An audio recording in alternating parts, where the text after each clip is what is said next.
Salam budaya, rahayu, rahayu, rahayu. Apa kabar teman-teman pecinta Tosan Aji Nusantara? Beberapa saat yang lalu kita pernah membahas keris ganan, yaitu keris umyang jimbe. Nah, yang saya pegang ini, rekan-rekan, ini adalah keris umyang jimbe juga yang berbentuk berdapur betok. Ya.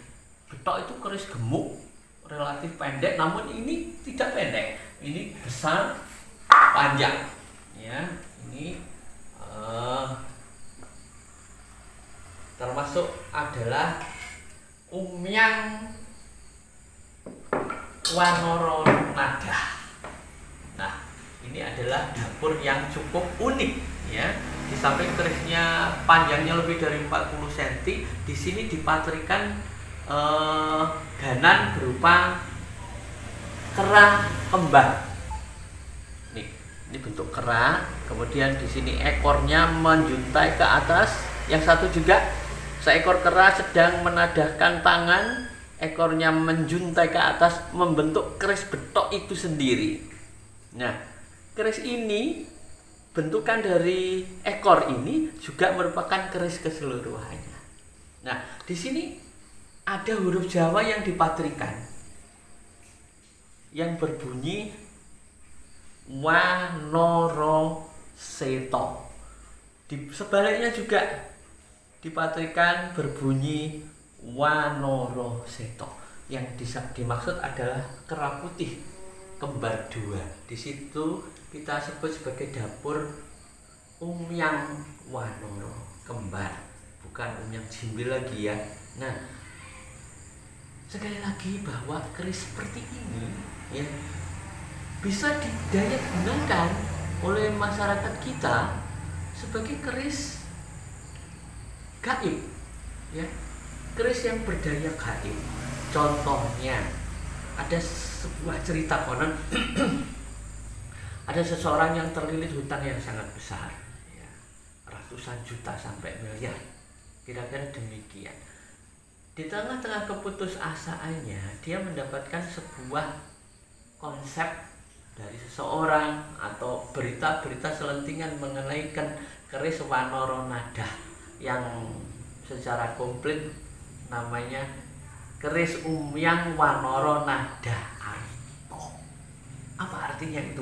Bahwa dengan Wanara kembar ini menengadahkan tangannya, berarti dia bersikap menghisap uang.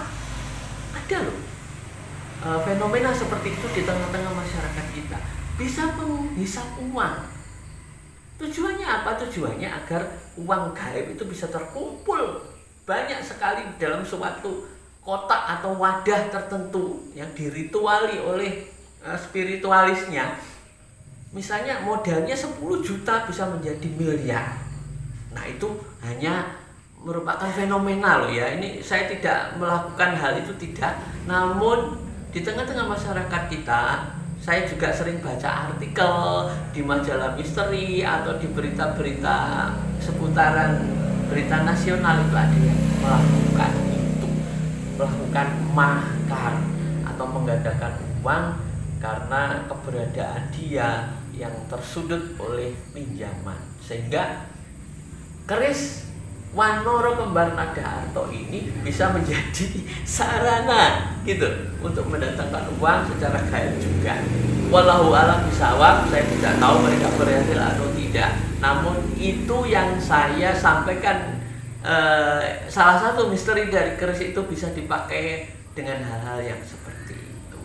Nah, rekan-rekan, ini secara penjamanan ini memang ya belum begitu tua betul ya. Kalau saya mengatakan ini di zaman Mataram ya, tapi ini unik rekan-rekan ya. Betok ini di samping besar panjang, mempunyai bentuk gandik Wanara kembar, dan dipatrikan ini adalah bentuk dari metuk ya. Keris betok itu selalu ada metuknya ya. Ada juga yang tanpa metuk, tapi kebanyakan zaman-zaman Mataram kuno dulu ada metuknya. Ini adalah bagian metuk. Biasanya metuk adalah merupakan ornamen atau rician tambahan untuk sebilah tombak. Bilah mata tombak itu biasanya ada petuknya, dengan harapan apa yang ingin dia capai bisa petuk, bisa ketemu gitu. Apa yang ingin dia inginkan bisa petuk, bisa ketemu. Makanya dipatrikan di dalam keris Umyang Wanara Kembar Nada Arta. Ini termasuk salah satu keris yang bisa dipakai daya gaibnya untuk mengatasi suatu masalah yang seperti itu. Nah, rekan-rekan, menarik bukan? Ada keris yang sedemikian ini dan dipakai untuk mengatasi sesuatu kesulitan. Nah, saya lupa. Karena agak di close di sini ada bagian ukiran ya. Maaf, ini sangat unik.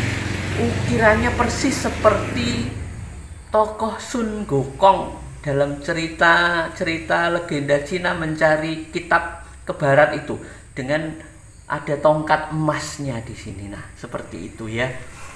Nah, ini bisa dilihat ukiran Sun Gokong dengan posisi siaga, mengangkat satu kakinya memandang ke langit dan di tangan kirinya memegang tongkat emas. Ini adalah salah satu misteri dari dapur keris Jawa yang merupakan akulturasi budaya juga dengan budaya Cina, dimana itu pendeta Tong Samchong diiringi 3 muridnya, yaitu Sun Gokong, Pat Kai, dan satunya siapa saya lupa itu. Satunya itu mencari kitab ke barat. Nah, demikian kira-kira ulasan mengenai keris Umyang Wanara Nada Arta. Dan kenapa saya membakar dupa? Nah, dia kan kembang, dan saya inginkan bukanlah sesuatu yang bersifat syirik, tetapi saya ingin menetralisir segala sesuatunya yang nanti akan kita bahas mengenai sesaji, offerings maupun uburampe untuk keris Tosan Aji Nusantara memang oke. Rahayu, rahayu, rahayu. Wassalamualaikum warahmatullahi wabarakatuh. Sampai jumpa bersama Harian Nusantara.